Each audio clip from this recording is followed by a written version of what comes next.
자빠져 있어도 사랑해.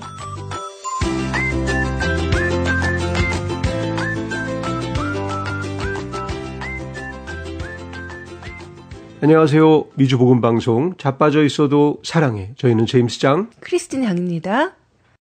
제임스님은 크리스마스 영화라고 하면 떠오르는 영화 뭐가 있으세요? 제가 영화 하면 영화를 너무 좋아하는데요. 네, 좋아하시죠? 네. 대표적으로 떠오르는 게 그거 있잖아요. 나 홀로 집에. 네. 그 포스터 장면 생각나요. 꼬마가 막 볼을 싸고 막 놀래면서 네. 처음에는 좀 황당해하면서 겁나했다가 나중에는 혼자 남아서 있는 그 자유를 즐기는 네. 그런 거였는데 하여튼 너무 재밌었고. 네. 그런 크리스마스 영화가 이제 여러 가지가 있는데요. 네. 2011년에 개봉한 영화 중에 아더의 크리스마스라는 애니메이션 영화가 있습니다. 네. 예, 오늘 저희 토크 주제는 효율과 사랑이 부딪힐 때인데요.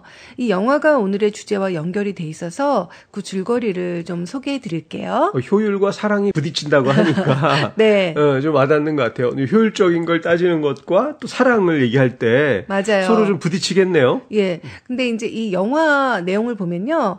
산타 마을에서는 해마다 전 세계 어린이들에게 크리스마스 선물을 배달합니다. 그 해에는 아버지 산타클로스를 대신해서 산타의 큰아들인 스티브 클라우스가 크리스마스 선물 배달이라는 거대한 프로젝트를 총지휘하게 됩니다. 그는 아주 똑똑하고 효율을 중요하게 생각하는 사람이죠. 그래서 그는 효율적인 작전을 짜서 썰매가 아닌 거대한 우주선을 도입하고 갈고리와 전자식 문 부수기를 이용해서 세상의 모든 동네를 샅샅이 뒤지며 선물을 초고속으로 효율적으로 배달합니다.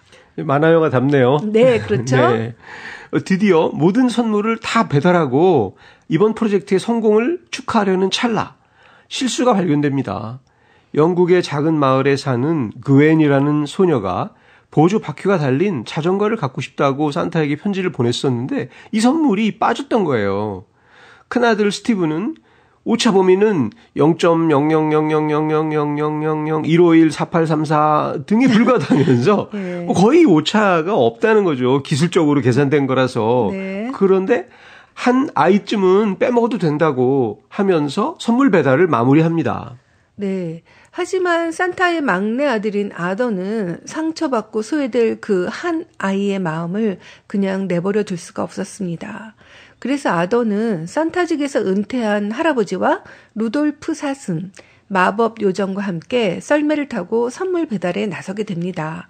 그 과정에서 아더는 여러 가지 우여곡절을 겪게 되지만 선물을 못 받은 그 한 명의 아이에게 크리스마스 아침이 되기 전에 마지막 선물을 배달해 준다는 감동적인 얘기죠. 네, 따뜻하네요. 예, 어떠세요? 이 영화 이야기 듣고 나서 그러니까 보니까. 그 한 명한테 그 수많은 아이들에게 선물을 다 나눠줬는데 네. 정말 적은 확률로 한 명이 빠진 거 그것쯤이 어떨까라고 생각할 수도 있겠지만 네. 정말 내가 그 빠진 아이라면 맞아요. 얼마나 서운하겠어요. 그렇죠. 근데 여기 이제 두 명의 아들이 나오잖아요. 산타에게 이제 두 명의 아들이 있는데 네. 큰 아들인 스티브 클라우스와 막내 아들인 아더 클라우스가 있는 거죠. 근데 이 두 명의 성격이 다른 거잖아요. 네, 다르죠. 예. 근데 제임스님은 아까 이렇게 한 명이 나라면 하고 그 얘기 하셨지만 솔직히 네. 말해서 제임스님 평소 성격은 누구에게 가까운가요? 저도 좀 띵커 쪽이어서 네. 이렇게 많이 보냈으면 한 명 좀 빠지면 어땠을까 네. 하고 생각하는데 진짜 다시 그게 나라면 좀 네. 서운하긴 했을 것 같아요. 맞아요. 우리 근데 크리스티님은 어디 동생 쪽이죠?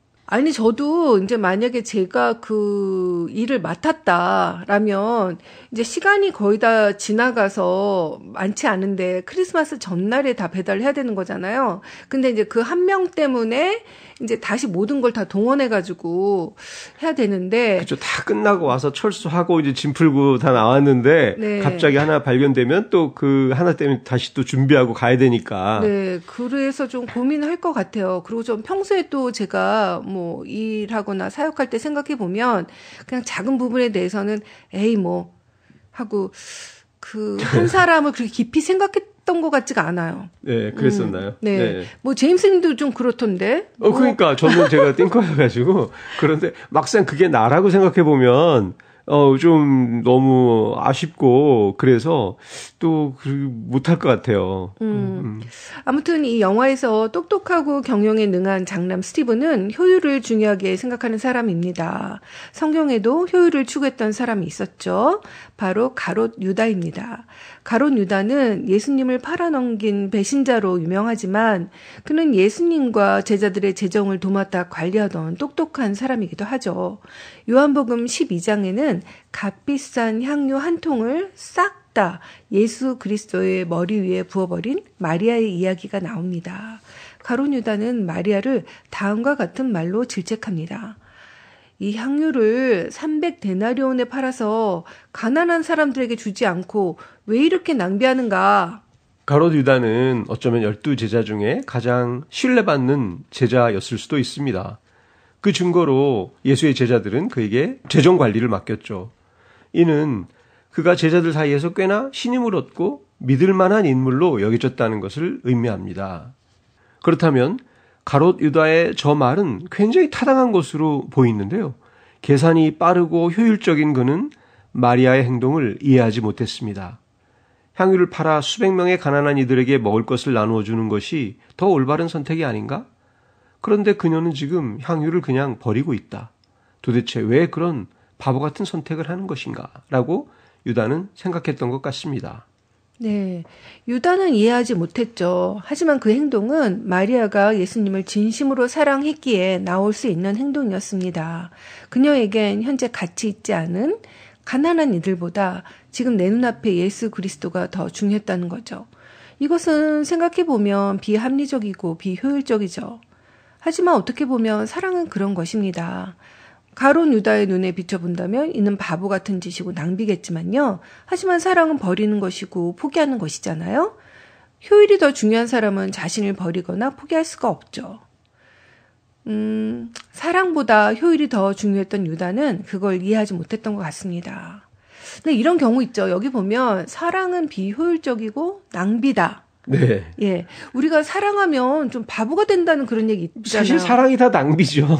그렇죠. 어떻게 보면 효율이라는 어떤 저울이나 계산기를 두드릴 수 있는 이성이 없어지는 거죠. 사랑에 빠지면. 그런 것 같아요. 우리가 아이를 낳아서 키우고 그 아이를 위해서 내 목숨을 버릴 수도 있는 그런 사랑을 하잖아요. 그럼요. 근데 제가 생각해 봤어요. 진짜 아이를 낳을 때 이게 부모가 머리가 좋은 사람이라면 한번 계산을 해보지 않을까? 이 아이를 낳는 게 나한테 플러스일까 마이너스일까. 근데 계산을 해보면 전 손해일 것 같은 거예요. 네. 뭐 옛날같이 뭐 농경사회가 돼서 아이가 일손을 뭐 보태주는 것도 아니고 지금 뭐 아이 낳자마자 돈이 그냥 그때부터 그냥 무지막지하게 드는 거잖아요. 그렇죠. 예. 그리고 얼마나 또 신경 많이 써요. 그럼요. 돈만 듭니까? 뭐 예, 모든 예. 신경과 노력과 또 사랑과 뭐 시간과 그렇죠. 모든 것이 뭐 투자가 돼야죠. 계산이 안 나오죠. 어른 맞습니다. 둘만 살면 신경 안 써도 되는 것들을. 근데 사랑은 그런 계산을 못하게 하는 거죠. 그럼요. 예. 일단 사랑하는 순간 네. 일단 옆에 계산기는 없어지고 네. 그래서 온전히 그 사람에 대한 사랑이 커지기 때문에 뭐 그런 걸 생각한다는 것조차도 생각을 못 하는 거죠. 네. 그 사랑하면 바보가 된다는 것 중에 그런 거 있잖아요.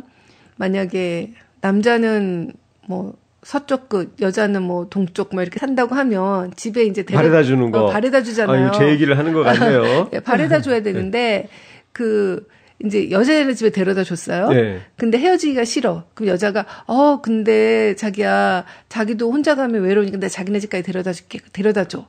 그러고 네. 나서 아니 이번엔 너 다시 데려다 줄게 하고 왔다 갔다 하는 그런 커플들도 있잖아요. 맞아요. 데려다 줬다가 또 아니 여기까지만 데려다 줄게 하고 또 왔다가 또 혼자 보내기 또 그러니까 또 집 앞까지 또 바래다 주고 네. 뭐 이러면서 서로 바보짓 하는 거죠. 빨리 집에 가야 거죠. 되는데. 헤어지기 싫은 거죠. 맞아요. 그렇게 되고 그러고 보니까 생각나요. 내가 이제 제임스님하고 데이트할 때 그때 이제 만나서 헤어질 때 되면 제가 버스를 타고 이제 집에 가거나 아니면 택시를 타고 집에 가면 이렇게 그게 조금 춥고 깜깜하고 그러면 이제 좀 불편했잖아요. 그래서 제 남자친구였던 분이 네. 그래서 괜히 차를 샀잖아요, 그때. 안 사도 네. 되는데. 예. 예. 그랬었나요? 생각나지 않아요? 예.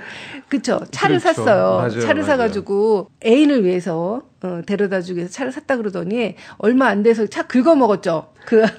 또 미국에서 뭐 생활하신 분들이야 뭐 미국에서 당연히 차가 있는 거였지만 네. 사실 한국에서는 또 뭐 그 나이 20대 나이 때 차를 또 직접 사기가 어려웠던 시기였을 수도 있었는데 네. 그놈의 사랑 때문에 또 그렇죠. 네. 뭐 그때 뭐 안 사는 게 더 계산해 보면 경제적이었는데 며칠 안 돼가지고 또 그거 뭐 이렇게 그 어디 스크래치 나고 저기 맞아요. 내려가다가 지하 주차장에 내려다가 네. 찍 긁어가지고 또 너무 안타까웠죠. 맞아요. 예, 그런 일도 있었고 네.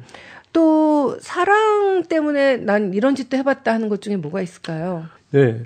제가 젊었을 때도 그때부터 영화를 되게 좋아했거든요. 네. 그래서 틈만 나면 이제 극장에서 영화 보러 가고 하는 걸 좋아했는데 그러니까 뭐 데이트할 때도 같이 영화 보고 싶어서 얼마나 영화 같이 보는 걸 좋아했잖아요. 예.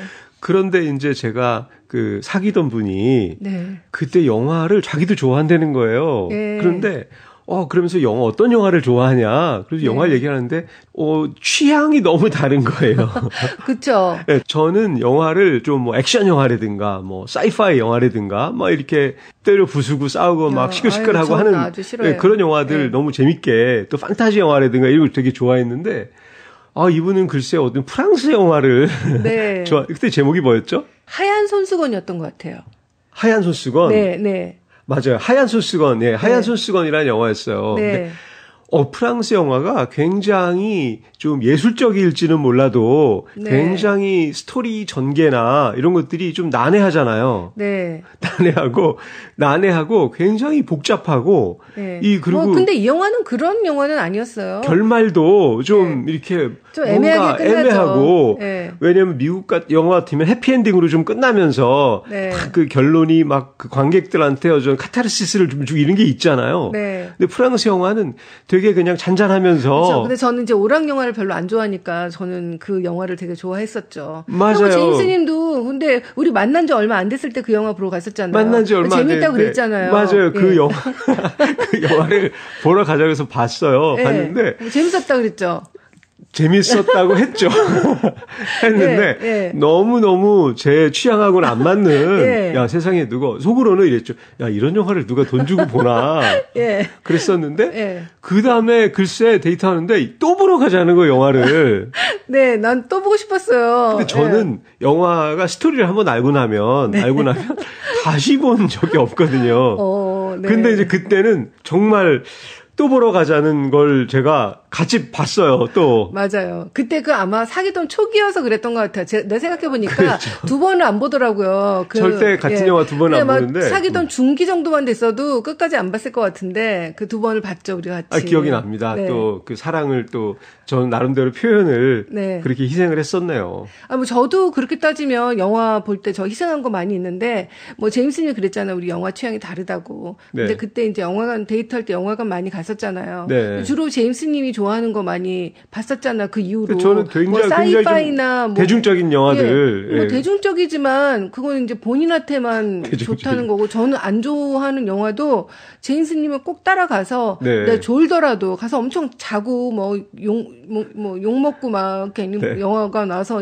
어떻게 이렇게 웃긴 걸 보면서 자냐 그 욕을 먹으면서도 저는 희생을 한 거죠. 가서 자는 한이 있어도 따라가는 거. 네, 알겠습니다. 이런 또 그 우리 둘 다 희생이. 저도 희생한 거죠? 맞아요. 네. 네, 그럼 여기서 우리 찬양 한 곡 듣고 돌아오겠습니다. 에일리가 부릅니다. 주님의 마음 있는 곳.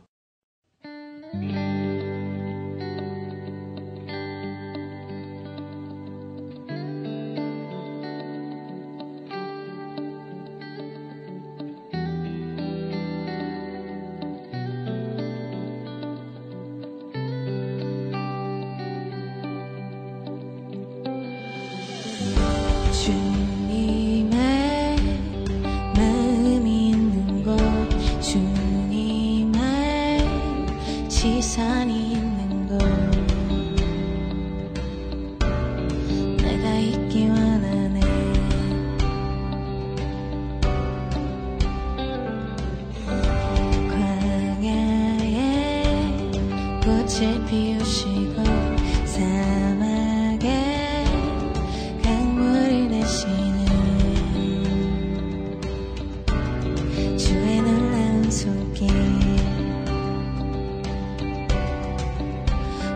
들은 마르고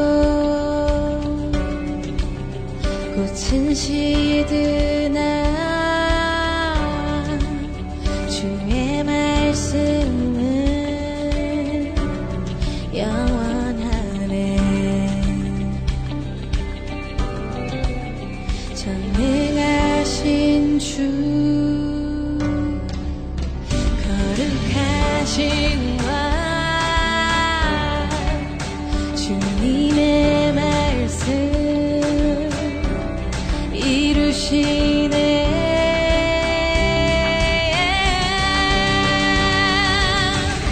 나의 맘 주의 성전이 되어 영원한 주의 말씀을 향해 주의 마음 있는 곳으로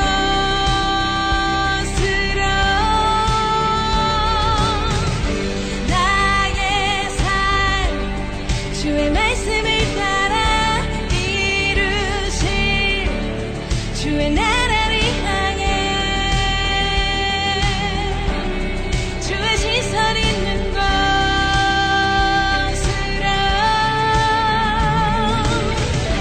나의 마음 주의 성전이 되어 영원한 주의 말씀을 향해 주의 마음 있는 곳으로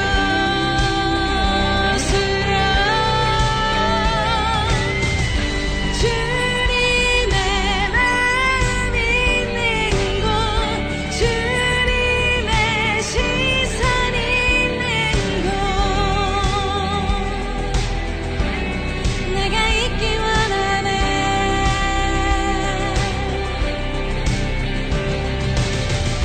주님의 마음 있는 곳 주님의 시선 있는 곳 내가 있기 원하네.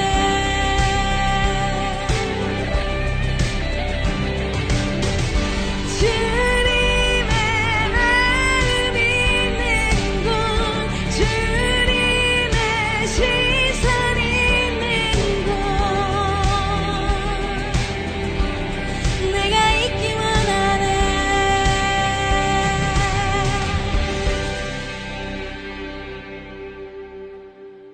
네. 방금 이 찬양 부른 분이 에일리라고 하셨는데요. 네. 에일리가 그 가수 에일리 말씀하시는 예, 거예요? 그 가수죠. 일반 유행가 부르시던. 그래요. 네, 근데 그분입니다. 그분이 크리스찬이었네요. 네, 그런가 봐요. 네, 신선합니다. 네. 네. 그 예수님도 효율보다는 사랑으로 사역을 하셨습니다. 100마리의 양 가운데 길 잃은 양 한 마리를 찾아 나선 목자 이야기는 그리스도인이 아니더라도 어디선가 한 번쯤은 들어봤을 것 같은데요. 너희 중에 어떤 사람이 양 100마리가 있는데 그 중에 하나를 잃으면 99마리를 들에 두고 그 잃은 것을 찾아내기까지 찾아다니지 아니하겠느냐. 누가복음 15장 4절 말씀입니다. 네, 이 비유를 들으면서 의문을 가지는 분들이 계실 것 같아요. 잃어버린 한 마리 양을 찾기 위해서 나머지 99마리 양을 들에 두는 것이 효율적이냐라는 의문이죠. 그럼 한 마리 양이 나머지 99마리보다 더 귀하다는 것인가? 더구나 그 길 잃어버린 양은 목자의 음성을 제대로 듣지 않고 한눈 팔던 말썽쟁이였을 가능성이 많잖아요. 네, 말 안 듣다가 길 잃은 양이라는 거죠. 딴짓하다가 길을 잃어버린 거죠. 네. 같이 남들은 다 가는데. 네. 그래서 그 문제가 있는 양 한 마리 때문에 99마리 양이 손해를 봐야 되냐 이렇게 생각하는 분들이 있을 것 같아요. 저도 그런 생각했었어요. 예. 네, 그러다가 또 찾으러 갔다가 나머지 99마리 또 사고 당하면 어떡하나. 맞아요. 그죠? 네. 이게 정말 비효율적인 거죠. 말 안 듣는 녀석 하나 때문에 네. 말 잘 듣는 다른 애들 또 어떻게 문제가 생기면 어떡하나. 네. 네. 이런 일들 많이 있잖아요. 우리가 뭐 공동체 생활이나 조직 생활 하면서 이런 경험 많이 하지 않나요? 그렇죠. 우리? 있을 수 있죠. 충분히. 예. 특히 뭐 군대에서 이런 뭐 에피소드 생각나는 거 있으세요? 군대에서 누구 한 명이 잘못하면 네. 뭐 같이 다 얼차려 맞고 네. 하는. 그래도 군대는 이렇게 같이 구보를 하다가 한 명이 처지거나 그러면 네. 버리고 올 수가 없어요. 그러면 네. 더 혼나죠. 어떻게든 이거 그쵸. 업고라도 같이 들어와야 되니까 전우회라는 게 있잖아요. 네. 그래서 나름대로는 그런 어떤 좀 이렇게 한 마리 양을 흘리지 않게 음. 그런 게 있죠. 그 예수님 정신이 군대도 있네요. 또, 그렇게 보면 또 그런가요? 예, 그렇죠. 근데 또 이제 학교에서도 제가 생각해 보면 뭐 이렇게 단체 기합 받는 경우 있어요. 뭐 한 명이 잘못했거나 맞아요. 예, 예. 뭐 문제가 있을 때 뭐 다 같이 혼나는 나머지. 경우. 예, 그러면 이제 그 한 명한테 엄청난 우리가 눈총을 주는 거죠. 나 잘못한 거 없는데 쟤 근데 때문에. 그렇게 만들려고 더 일부러 그랬던 것 같아요. 왜요? 그 한 명이 좀 죄책감을 느끼게 하려고 막. 그래서 좀 너무 그 비교육적인 거 아니에요? 그런데 그래도 그런 게 횡행했었죠, 옛날에는. 네. 네. 그래서 다수결의 원칙 이런 것에 의하면 사실 뭐 대다수의 문제가 없으면 한 명이나 뭐 한두 명이 좀 피해를 봐도. 네, 그래도 문제 없다고 생각하는 것들이 좀 많이 있는데 뭐 학교에서도 보면 뭐 한 명 때문에 네. 뭐 우리 단체 기합 받고 그러면 엄청 욕 먹고 그게 이제 효율을 따지면 네. 당연히 뭐 그럴 수도 있지만 그 하나님의 마음을 생각하면 네. 그 당하는 게 나다 생각하면 좀 되게 그렇게 좀 약하고 힘없는 사람이면 아니면 생각이 다른 사람은 그 전체에서 소외당하게 되는 거잖아요. 그렇죠. 그래서 네. 뭐 왕따도 생기고 그렇죠. 그냥 네. 세상이 또 앞만 보고 가는 세상이라면 뭐 그렇게 볼 수도 있지만 네. 사실은 함께 가는 세상이라면 이렇게 좀 늦게 오거나 좀 다른 생각을 가진 사람도 돌보면서 함께 가는 게 필요할 것 같아요. 네. 근데 건강한 공동체는 그 안에는 약한 사람 있잖아요. 네. 그 약한 사람이 약자를 보호해주면서. 보호해주는 사회인데 왜냐하면 그렇죠. 그 약자가 보호받는 것을 보면은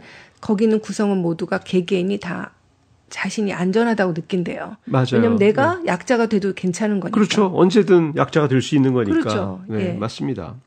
그런데 왜 그 목자는 가던 길을 멈추고 나머지 양들을 들에 둔 채 한 마리의 양을 찾아 나섰던 것일까? 그것은 목자가 그 한 마리의 양을 단순한 경제적 가치나 숫자로만 인식하지 않았다는 뜻입니다.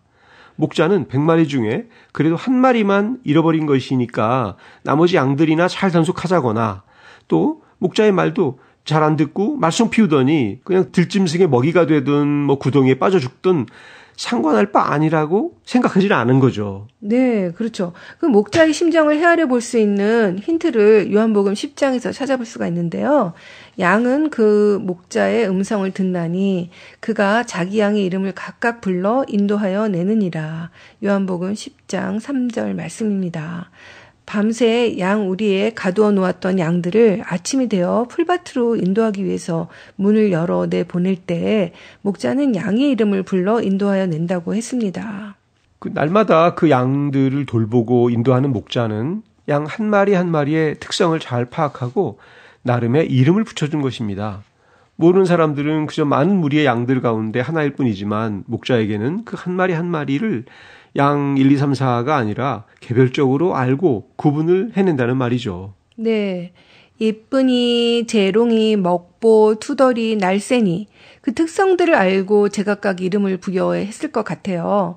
그런데 그 양 한 마리가 길을 잃어서 생사를 알 수 없게 됐을 때 우리가 부모 심정으로 생각하면 금방 이해가 갈 것 같아요. 우리가 만약 자식이 10명 있는데 한 명을 잃어버렸다고 해요? 나머지 9명이나 있으니까 그 한 명을 포기할 부모가 있을까요? 그렇잖아요. 예. 없겠죠. 사랑은 그런 것입니다. 이것이 없으면 저것으로 하지 이렇게 대체할 수가 없다는 거죠. 맞아요. 내가 이름을 붙인다는 얘기가 벌써 좀 정을 주고 그렇죠. 그 사랑을 한다는 거잖아요. 그 하나하나를 별도의 개체로서. 네. 그러면 정말 그 하나가 잃어버렸을 때 너무 또 걱정도 되고 찾으러 가게 될 것 같아요. 맞아요. 우리가 효율적이나 경제적으로 생각한다면 그냥 100분의 1 한 마리를 그렇게 생각할 수 있죠. 그렇죠. 숫자로 그냥 맞습니다. 숫자로. 하지만 내가 예쁘니, 재롱이, 먹보, 투덜이, 날쌘이 이렇게 이름을 부르고 내가 이름을 기억을 한다면 붙여주고 내가 애정을 가진 양이라면 그 한 마리가 지금 길을 잃고 헤매고 얼마나 두려울까. 맞아요. 우리 얼마나 찾고 있을까. 안쓰럽고 그런 마음 때문에 있을 수가 없을 것 같아요. 네. 가만히.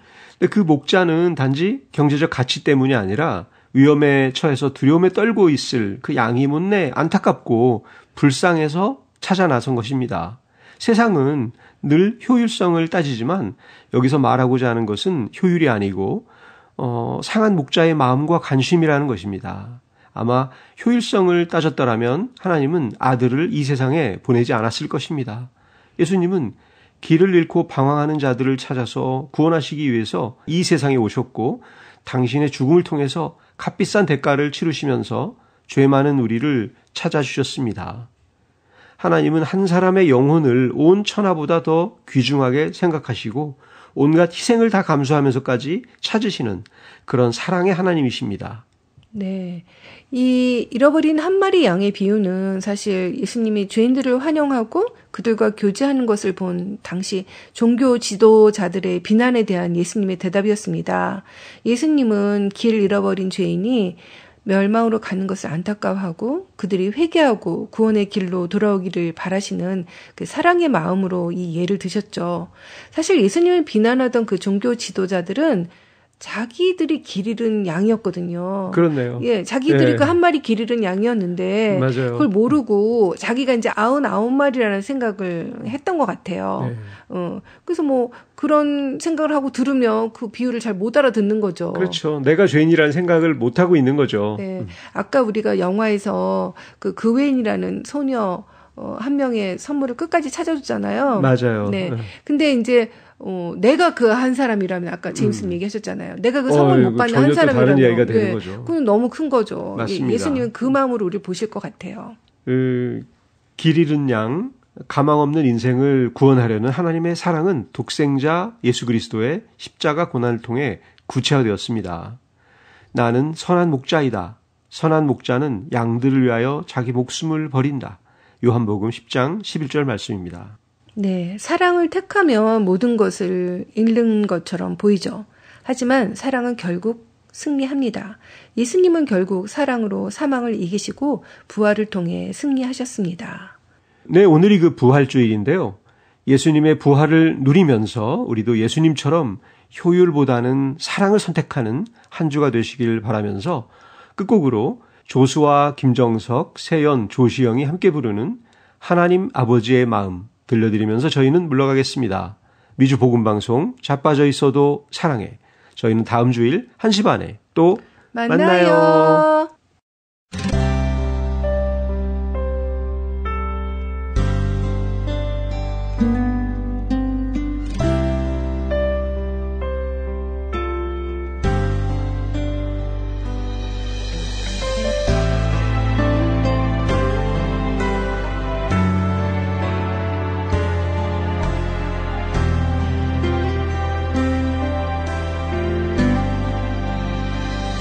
아버지 당신의 마음이 있는 곳에 나의 마음이 있기를 원해요.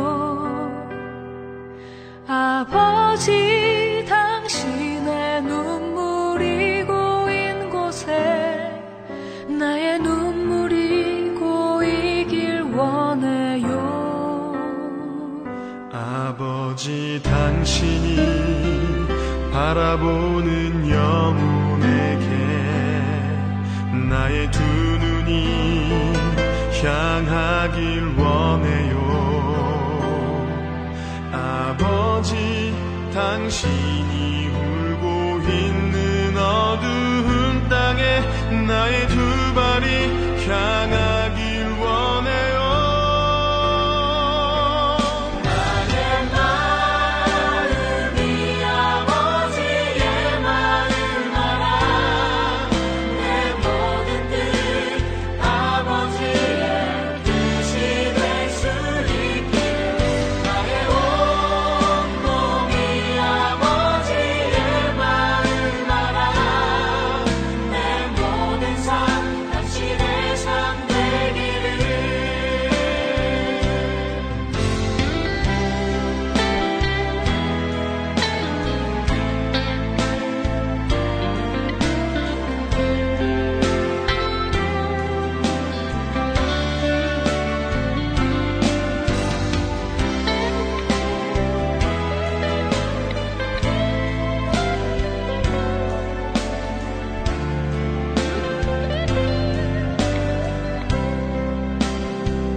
아버지 당신의 마음이 있는 곳에 나의 마음이 있기를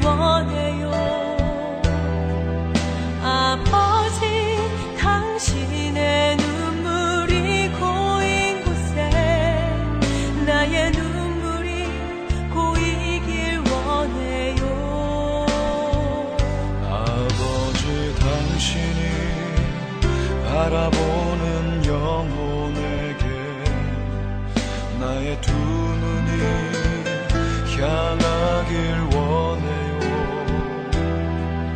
아버지, 당신이 울고 있는 어두운 땅에 나의 두 발이 향하길 원해요.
당신의 삶 되기를.